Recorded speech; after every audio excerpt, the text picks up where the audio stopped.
নেত্রকোনার খালিয়াজুড়ি উপজেলার রসুলপুর গ্রামের জেলে কৃষ্ণচন্দ্র বর্মন ধনু নদীতে মাছ ধরতে সঙ্গীদের নিয়ে পাড়ে বসেই তৈরি করছেন জাল।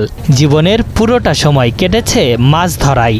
বছর দশেক আগেও ৯ মাস হাওরের মাছে চলত তার জীবিকা, কিন্তু গত কয়েক বছর যাবৎ হাওরে পানি আসতে দেরি করায় মাছ ধরার সময় কমেছে অন্তত ৩ মাস।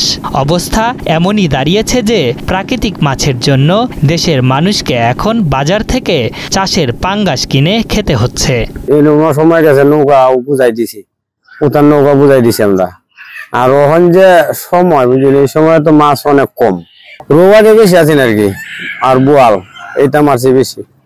ওখানে তো মাছ অনেক কম, তো রোগ হয় না, কুচিটা গড্ডা খাওয়া যায়, নাহলে রোগ খাওয়া যায় না। বোয়াল গাগর এই শীতল এরিয়ে বর্তমান পাওয়া যায় আর কি। বর্ষার নতুন পানিতে হাওরের নদী ও বিলগুলোতে মাছের প্রজনন হয়, কিন্তু এ সময় নিষিদ্ধ বিভিন্ন জাল দিয়ে পোনা মাছ নিধনে বাধাগ্রস্ত হয় মাছের উৎপাদন। এছাড়াও শুকনো মৌসুমে হাওরের একমাত্র ফসল বোরো আবাদে মাত্রাতিরিক্ত কীটনাশক প্রয়োগ ও বর্ষায় অসাধু মৎস্যজীবীদের নির্বিচারে গ্যাস ট্যাবলেট প্রয়োগ করে মাছ শিকার প্রভাব পড়ছে হাওরের পরিবেশে।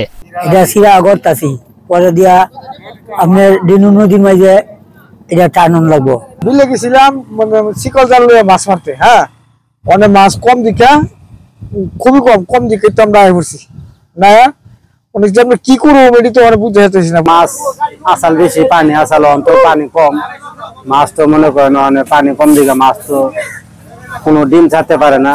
ডিম ছাড়লে তো মনে করেন মাছ বড় হইতো বেশি, তো তখন 12 জাতের মাছ হইতো। ছোট ছোট ফিশারি আছে, ওইগুলা মাছের মধ্যে মানে বিষ ছেড়ে দেয়, মাছের যার মধ্যে ডিমের আকন্ত মনে করেন যে মেরে ফেলে।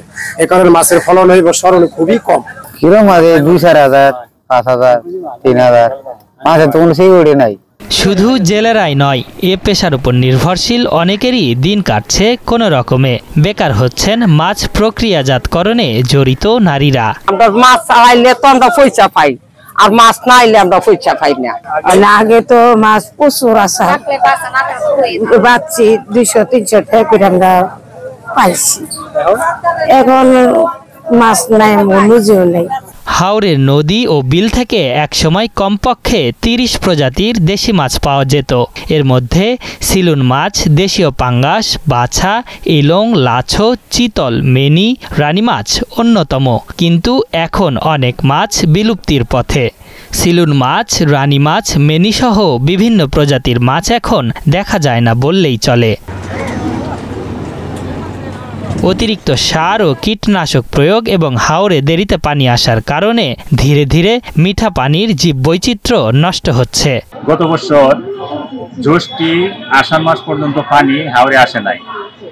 যখন আসে নাই তখন মাছের প্রজননও কমে গেছে, এবং পৌষ মাঘ মাসে সেচ দিয়ে, ওষুধ ছিটিয়ে, রুটানল ছিটিয়ে যে মাছকে আহরণ করে, এতে অনেক মাছই আমাদের যে মাছগুলো অনেক গভীরে মাটির নিচে লুকিয়ে থাকতো তাদেরকেও ধরে ফেলে, যে কারণে মাছের প্রজনন, মাছের বংশবিস্তার এগুলো আস্তে আস্তে কমে যাচ্ছে।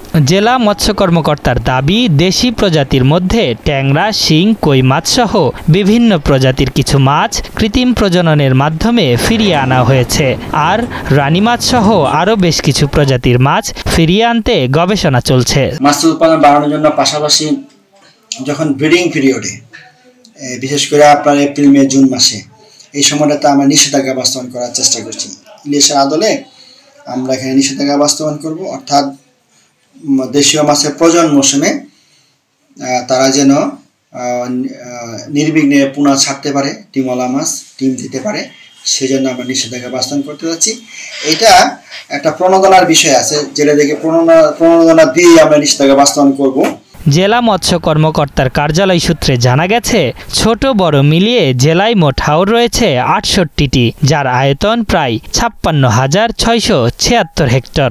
উন্মুক্ত জলাশয়ে বছরে শতকরা 45% মাছ উৎপাদন হয় এবং বাকি 55% মাছ উৎপাদন হয় পুকুরে। বছরে জেলায় মোট মাছ উৎপাদন হয় প্রায় 1,07,000 মেট্রিক টন। আশরাফুল ইসলাম, ৭১।